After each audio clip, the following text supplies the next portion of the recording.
want to personally thank Caitlin Clark for lifting up our sport.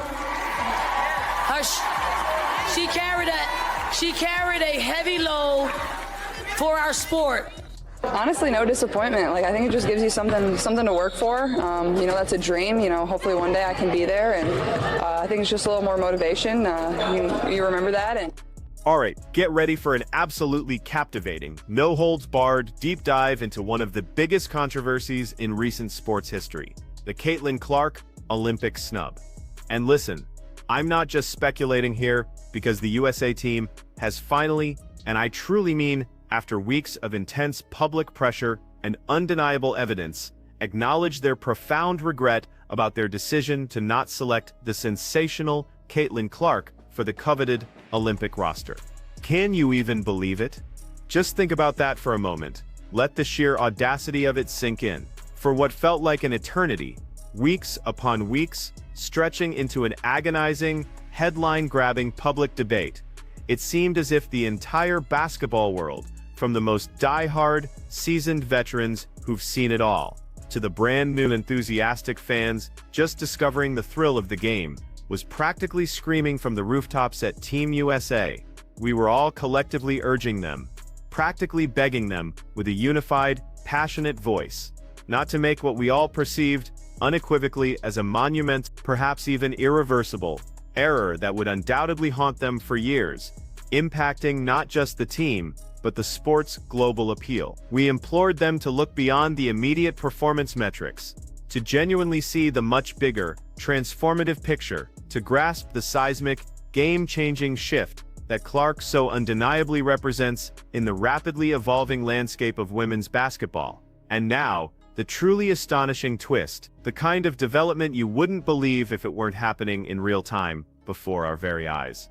They're not merely recognizing their mistake in some quiet internal meeting, they are reportedly paying a hefty, undeniable price for it in terms of their public perception, facing a torrent of criticism from every corner, and astonishingly, they're even offering some form of a public apology.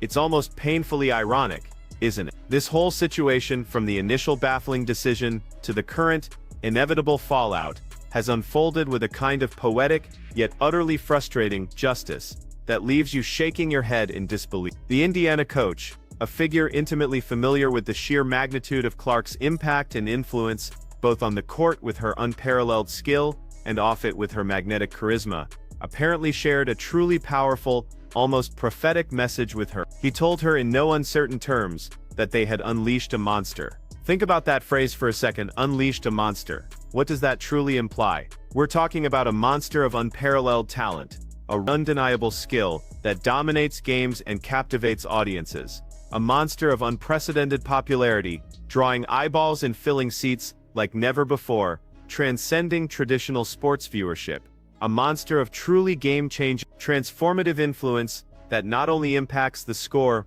but reshapes the sport itself, captivating an entirely new generation of athletes and fans. And let me be absolutely crystal clear, this isn't just idle fan speculation or wishful thinking fueled by excitement and partisanship. Christine Brennan, a highly acclaimed, best-selling author and a seasoned, respected sports columnist, who has been following this entire saga with intense scrutiny and decades of experience covering the highest levels of athletics, absolutely pulled no punches in her scathing USA Today column. She unequivocally declared, and I want to quote this directly because it's so impactful, so definitive, "I've seen some bad team and athlete selection decisions in the 40 years I've covered the Olympics. But this is the worst by far." Just let that sink in for a moment. Wow. And she didn't stop there either. She added a stinging, almost sarcastically sharp observation that perhaps we shouldn't even be surprised, hinting darkly and pointedly that the last amateurs left in the Olympic Games are the people running them. Talk about a mic drop moment, a truly devastating, unvarnished indictment of the very decision-makers who shaped this controversial roster, suggesting a profound disconnect from the modern landscape of professional sports. Now, while some, like Jamel Hill from the Atlantic, suggested that we might be over-panicking a bit, perhaps putting too much emotional weight on every single roster decision, even Hill, with all her nuanced perspective and analytical prowess, conceded that Clark will eventually make an Olympic team, and honestly, I wholeheartedly agree with that assessment. Her future on that global stage is not just likely, it's almost a certainty, an inevitability waiting to powerfully unfold. The USA team's current regret over not picking her is not just palpable, it's practically radiating from them. A heavy cloud of what-ifs and should-haves hanging over their heads. And a truly huge and fundamental part of that regret comes down to something that ESPN's Stephen Smith, with his characteristic eloquence and undeniable passion, articulated so perfectly: the absolute non-negotiable necessity of comprehending the crucial, undeniable marketing side of this, my friends, is precisely where they catastrophically dropped the ball, failing not just spectacularly, but almost incomprehensibly, on the most fundamental marketing front imaginable, overlooking a golden, once-in-a-lifetime opportunity to expand the sport's reach. That, right there, is the undeniable heart of the matter. I ain't apologizing. You make decisions, marketing. I want people watching. I want eyeballs. I want advertising dollars. Why? Because he'll get paid. Y'all will get paid. And guess who else will get paid? You see where I'm coming from? That's what it's about. Stop acting otherwise. We know this. You don't sit up there and pass on Caitlin Clark. It was stupid, Team USA. It was a dumb decision. Everybody, there's always somebody that's a sacrificial lamb. I respect the hell out of Rebecca Lobo and what she broke down. I understand it. It was a stupid decision because it compromises what your ultimate goal is, which is to elevate the WNBA brand. Now, let's be real here for a second. While Stephen A. Smith, a commentator known for his unique, often bombastic way with words, might not have used what some would call the perfect or most academic phrasing in his impassioned commentary, his core message, and trust me, this is a message which I absolutely, unequivocally stand by with every fiber of my being, is utterly undeniable. You really don't need some fancy, expensive business degree from an Ivy League school, a specialized marketing major focused on consumer behavior, or even a basic college diploma of any kind, to grasp this incredibly fundamental and painfully obvious truth that has been screaming at us from every headline. Caitlin Clark is an absolute, bona fide viewership magnet. Period. Full stop. There's simply no debating it. Think about it this way, and this is where the common sense really kicks in. If she is consistently, day in and day out, game after game, pulling in massive record-breaking audiences, shattering new ratings records with almost every single game she plays, and generating an unprecedented, electrifying buzz that echoes across social media, traditional news outlets, and water coolers alike, then basic, undeniable logic dictates something very, very clear. Adding her, this undeniable superstar, this generational talent, to the prestigious Team USA women's basketball team, a squad already revered, celebrated, and watched by millions upon millions across the entire globe, a beacon of athletic excellence, would do nothing, absolutely nothing, but propel women's basketball to even greater, almost unimaginable heights. We're talking about a once-in-a-generation opportunity here to truly make the sport not just survive, not just grow incrementally, but truly thrive and explode onto an international stage. It's a chance to introduce it to entirely new demographics, audiences who might never have considered watching women's basketball before, creating lifelong fans, and to capture the attention of a global audience like never ever before, igniting a passion for the game worldwide. And yet, despite all this undeniable evidence and potential, for reasons that continue to absolutely baffle and confound so many of us, she was conspicuously, almost shockingly, absent from that roster. And let me tell you, personally, this is precisely where I find myself in strong, fundamental disagreement with the entire decision-making process. The sheer monumental missed opportunity here is staggering, truly mind-boggling when you consider the potential impact. Reality is coming. Okay. You know, there's levels to this thing, and that's just life. We all went through. But wait a minute. The plot here absolutely thickens, and here's what's even more telling, shedding a completely different, perhaps even darker light on this whole perplexing situation. A specific, truly revealing clip, almost a smoking gun, surfaced online, and when you watch it with your own eyes, it clearly, unequivocally indicates that none other than Diana Taurasi, a bona fide legend in her own right, a player whose name is synonymous with women's basketball greatness and a career of unparalleled dominance, was vehemently, almost passionately, opposed to the very idea of Caitlin Clark making a significant, immediate impact on the WNBA, let alone potentially joining the elite Olympic team. Right from the absolute beginning of her professional career, her entire stance, her expressions, her carefully chosen words, seemed to subtly, yet unmistakably, suggest a deep-seated, almost protective, resistance to Clark's meteoric, almost unbelievable, rise to superstardom. It wasn't just about raw talent alone. It felt much deeper. It was about the potential, undeniable shift in dynamics. The dramatic change in the established hierarchy and the new era she so clearly represented that perhaps made some of the long-standing veterans, including Taurasi herself, feel a sense of discomfort or unease. It was like seeing the changing of the guard, a new force arriving, and not everyone was ready to simply hand over the reins or share the spotlight so quickly. That other side, I mean, just get two shits. How about one? Not even one shit. And speaking of legends like Diana Taurasi, let's really unpack that earlier point even further, shall we?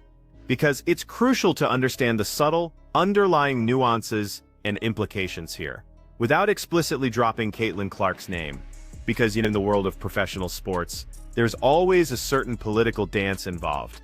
Diana Taurasi strongly implied through her words, her body language, and her overall demeanor that Clark's unprecedented, electrifying success, the kind of jaw-dropping, arena-filling dominance we all witnessed during her sensational, record-breaking run at the University of Iowa, wouldn't simply automatically translate to instant, seamless dominance in the brutally competitive, physically demanding. It was a subtle jab, yes, but an unmistakable hint, suggesting to anyone paying close attention that there would likely be a potentially difficult, perhaps even prolonged, adjustment period for the young. It implied that the leap from college glory to professional grind was not a mere step, but a massive, challenging chasm that most rookies struggle to cross. But believe me, the narrative around Clark's Olympic omission only gets even more complex,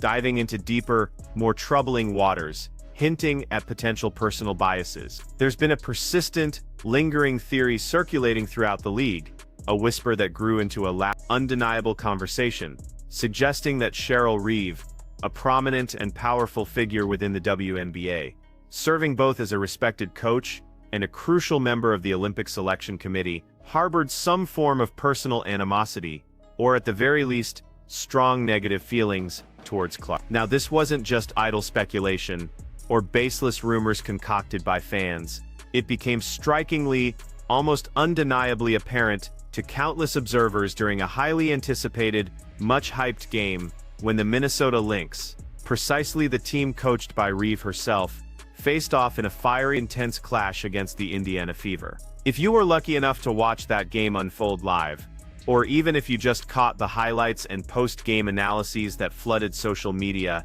you could almost feel the tension, thick in the air, radiating from the sideline. Reeve's entire demeanor throughout that game, her intense, often stern body language, her frequently exasperated expressions, her overall interactions with her own team and the game officials, seemed to make it abundantly, unequivocally clear that she was, let's just say, I'm not the biggest fan of Caitlin Clark. It felt like much more than just a typical coach's rivalry or competitive gamesmanship. To many watching, it felt deeply unsettlingly personal, adding yet another incredibly thorny, uncomfortable layer to the already complex and controversial decision-making process surrounding Clark's shocking Olympic omission. This wasn't just about statistics or strategic fit. It seemed to be about something far more personal and deep-seated, which makes the whole situation even harder to swallow. Alright, let's strip away all the speculation, all the myriad theories, and all the distracting noise, and get straight to the undeniable, cold, hard crux of the matter. Why, exactly, was Caitlin Clark the sensation, the game changer, the undeniable face of a thrilling new era in basketball, left off the prestigious Team USA squad for the 20? Like so many of you watching right now, I was absolutely stunned, perhaps even bewildered, when the news finally broke that the 22-year-old phenom, undeniably and arguably the single most talked about player in all of basketball, was shockingly overlooked. It just didn't compute, did it? It defied all logical expectations. But now, finally, after weeks of intense debate, head-scratching, and fervent online discussions, we actually have some official clarity on the situation, courtesy of Jen Rudy, the esteemed chair of the Women's National Team Committee. Rudy, in her official explanation, meticulously detailed that a truly comprehensive, multifaceted list of stringent, unyielding criteria was painstakingly, almost clinically, used to determine precisely who USA Basketball and head coach Cheryl Reeve would ultimately select for the highly anticipated Paris Games in July. And here, my friends, is the crucial, almost unbelievable, and frankly, absolutely infuriating detail that changes everything, that throws a wrench into so many assumptions. Television ratings and raw, undeniable popularity, believe it or not, were explicitly not considered as factors in this monumental decision-making process. Pause for a moment, just think about that for a second. Really let it sink in. This single astonishing fact dealt not just one, but two absolutely devastating blows to Clark's chances, especially when you consider that she is, at this very moment, the undisputed, reigning most popular player in the entire WNBA. She's single-handedly selling out arenas coast to coast, shattering attendance records in cities that rarely saw such crowds, and consistently attracting massive, unprecedented viewership numbers across every platform imaginable. It feels incredibly, almost painfully, counterintuitive, doesn't it? It goes against everything we understand about modern sports and entertainment, especially when you zoom out and consider that the entire Olympic Games, from a host country's perspective and a global brand perspective, is essentially one giant, colossal marketing campaign designed to capture worldwide attention and generate immense revenue. Rudy further clarified that this wasn't some snap, impulsive decision made overnight in a moment of haste. Oh no, she insisted it was a rigorous, highly disciplined, 3-year-long process where players were scrupulously assessed based on their entire body of work, accumulated over a significant period of time, ensuring a thorough evaluation, while acknowledging Clark's almost unprecedented circumstances as a rookie phenom, a phenomenon unlike any other. Rudy expressed deep satisfaction that the committee rigorously adhered to their selection criteria, which, I must reiterate, deliberately and consciously excluded TV viewership and marketability as relevant factors. The committee, she stressed with unwavering emphasis, was specifically instructed, without compromise, to disregard all outside influences. Every single whisper, every fan outcry, every media report, every social media trend, and strictly, unyieldingly, follow these established, internal guidelines when choosing the final 12 players destined for Paris, with the monumental goal of aiming for an 8th consecutive gold medal and a 10th overall since the inception of the women's basketball program. And what exactly were these sacred, unbending criteria that guided their choices? They included crucial foundational elements, such as undisputed U.S. citizenship, consistent availability and commitment, raw, undeniable playing ability, tactical versatility and adaptability on the court, unwavering coachability, and a positive attitude, seamless adaptability to the team concept and existing dynamics, proven leadership prowess, both on and off the court, how successfully they had acclimatized to intense international competition, and crucially, their potential contribution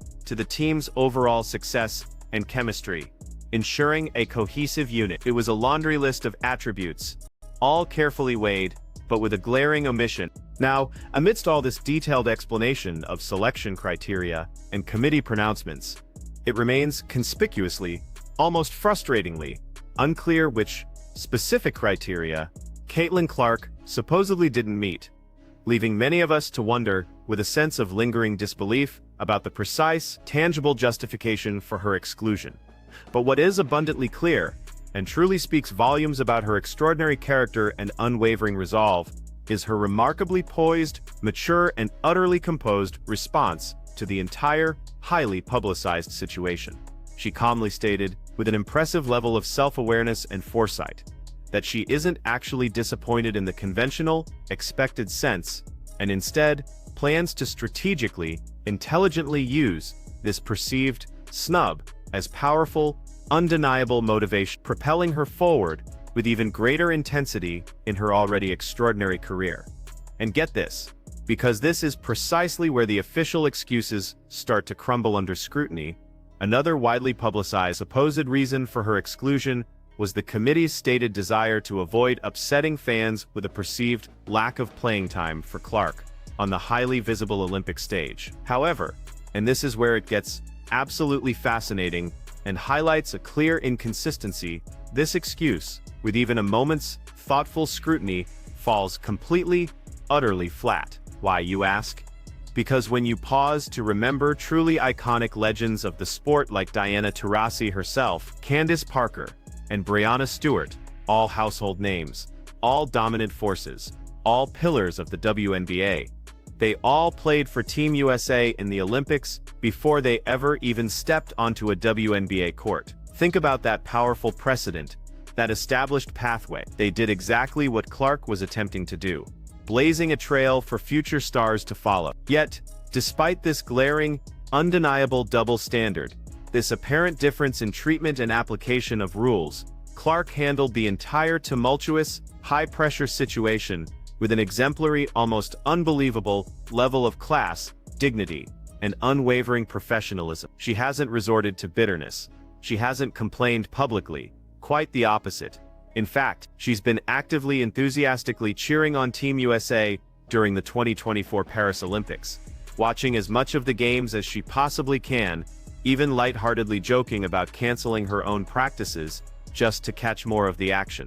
This shows a true dedication to the sport itself. When directly asked about any potential disappointment, Clark's answer was pure, unadulterated motivation, a mindset that truly separates her from many others. She genuinely sees this as an incredible, almost tailor-made opportunity to work even harder, to hone her already impressive skills with even more dedication, and to prepare herself meticulously for her next shot at Olympic glory, seeing it as a challenge rather than a defeat. 4 years comes fast, she wisely, almost prophetically remarked, reflecting on the swift passage of time and fueling her already immense drive to undeniably be on that team.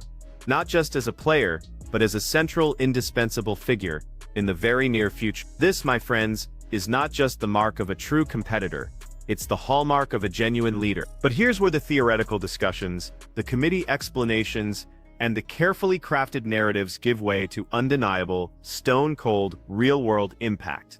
This is where the rubber truly meets the road, and the stark, unfiltered numbers speak volumes about the consequences. Recently, Team USA, the very team that controversially excluded Clark, played a highly anticipated game against Japan. And the attendance figures from that match don't just speak, they absolutely scream volumes about the profound, far-reaching consequences of the decision to exclude Caitlin Clark. Let's put this into stark, undeniable context for you so you can truly grasp the scale of this. For comparison, the Spain versus China match, another Olympic basketball game, drew a truly massive, impressive 27,200 spectators, making it the biggest turnout of the early games. The Nigeria versus Australia match wasn't far behind, commanding an impressive 24,023 attendees. And then there was Team USA's game, a comparatively paltry, almost embarrassing 13,040 attendees. Just stop and think about that for a moment. That's over 8,000 fewer spectators than the average attendance recorded in the early days of the games. It's almost tragically comical, isn't it? The difference is so stark, it's hard to ignore. Because while Caitlin Clark might not be absolutely necessary for Team USA to physically win games, they are, after all, a powerhouse. A roster filled with incredible talent, her sheer, undeniable, magnetic presence could, without a shadow of a doubt, attract exponentially more viewers and fans, filling those seats to capacity and boosting those crucial ratings beyond imagination. This entire situation, despite Team USA's eventual 50-76 victory over Japan, a victory that felt overshadowed, vividly, almost painfully, illustrates the extraordinary, almost deliberate effort made to exclude Caitlin Clark from the team. The oft-cited "don't want to upset fans with lack of playing time" excuse seems increasingly flimsy, wafer-thin even, crumbling under the weight of reality. Especially when you consider the absolutely volcanic, unprecedented attention that Clark commands across all social media platforms and traditional media outlets. She is a media phenomenon, and here's another absolute kicker, a truly revealing and somewhat surprising piece of information. Mike Staios, respected and influential member of the very selection committee responsible for the roster decisions, actually expressed palpable regret over the decision in a candid, unscripted interview with NBC Sports, conducted during the Olympics themselves.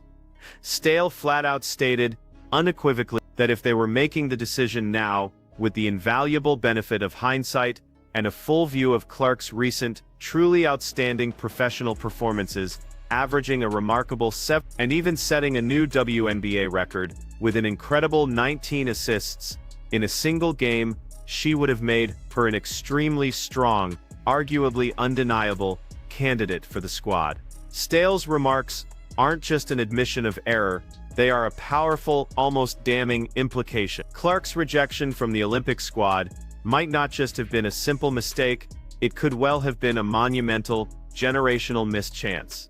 Particularly when you consider how her electrifying, magnetic participation could have dramatically, almost single-handedly amplified global interest in Team USA's monumental quest for their 8th consecutive gold medal. The numbers, the committee's own words, and the public sentiment all tell an undeniable, unambiguous story. Ultimately, at the absolute end of this incredibly convoluted, highly publicized, and deeply controversial day, Caitlin Clark being left off Team USA wasn't just another routine roster decision.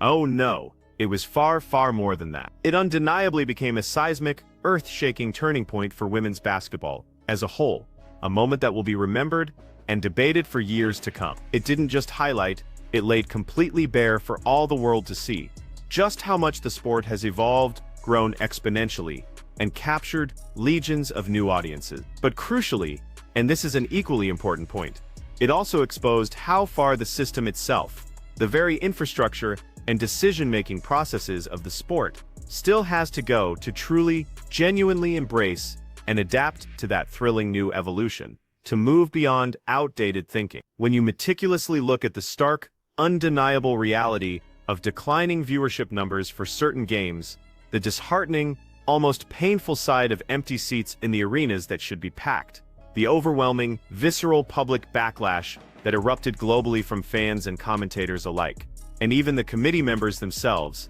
the very individuals who made the initial decision, now expressing palpable regret, it becomes abundant, crystal clear, Clark's absence didn't simply remove a single player from the lineup, as if she were interchangeable. No, what it did was strip away crucial, invaluable momentum from the sport, momentum that she alone generated. Her influence, you see, stretches incredibly far, miles beyond mere points, assists, or rebounds in a stat sheet. She's not just a player, she's a true phenomenon, an undeniable force, a cultural icon who consistently fills arenas to capacity, turning every game into a must-see event, a spectacle. She shatters television records with a regularity that's almost unbelievable, inspires legions, actual legions, of brand new fans to tune in, to buy tickets, to engage, and injects an undeniable, infectious, almost tangible electricity into the game, a dynamic energy that you simply cannot manufacture, cannot replicate, and certainly cannot ignore or dismiss. And the undeniable, glaring fact that Team USA's Olympic Games drew some of the lowest attendance numbers of the entire tournament, while passionate,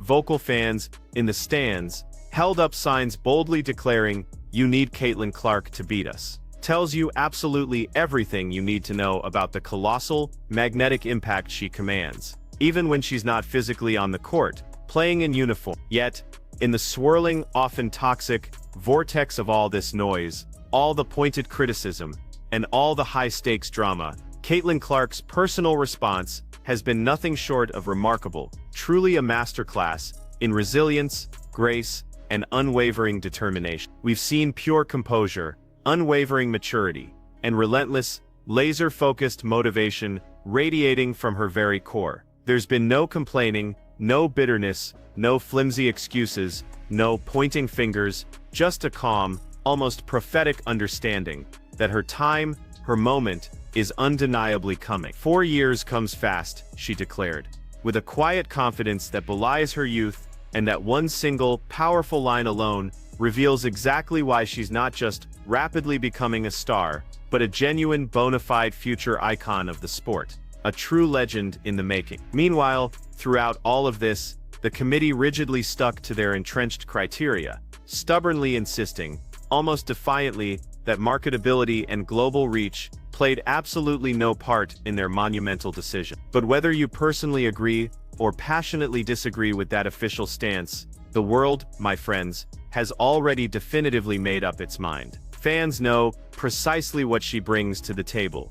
Broadcasters understand her undeniable value and ratings power. The league itself recognizes her immense pull and the revenue she generates, and yes, the Olympics, whether they choose to admit it or not, profoundly felt the undeniable void of the single most talked-about player in the entire sport, not being showcased on the world's biggest stage. But here's the most powerful, the most inspiring, and truly the most important part of this entire narrative, the message we should all take away. Caitlin didn't just watch Team USA from afar, she actively, enthusiastically supported them. She studied their game with a keen eye for strategy, and she channeled every single moment of this experience as pure fuel for her own relentless drive to improve, to dominate. And when you truly genuinely consider how rapidly she's improving her game, how quickly she's shattering records, how effortlessly she commands and utterly dominates the spotlight, you cannot help but wonder, with bated breath and rising excitement, what the next 4 years will truly gloriously look like for her. Will Team USA's roster decisions finally evolve, finally align with this thrilling, dynamic new era of the WNBA, embracing the future? Will her absolutely massive, truly global following inevitably reshape future selection processes, forcing them to consider impact beyond just raw stats and traditional metrics? And crucially, will Caitlin Clark return to the Olympic conversation, not just as a mere candidate, but as the undeniable, undisputed face of the team? The player everyone is desperate to see, the one who carries the torch, because if history has taught us anything at all, it's that athletes who face moments of perceived snubs or adversity like this don't just fade away into obscurity. They come back louder, stronger, and more unstoppable than ever before, using every setback as a springboard for greater triumph. But now, my incredible audience, it's truly your turn to weigh in.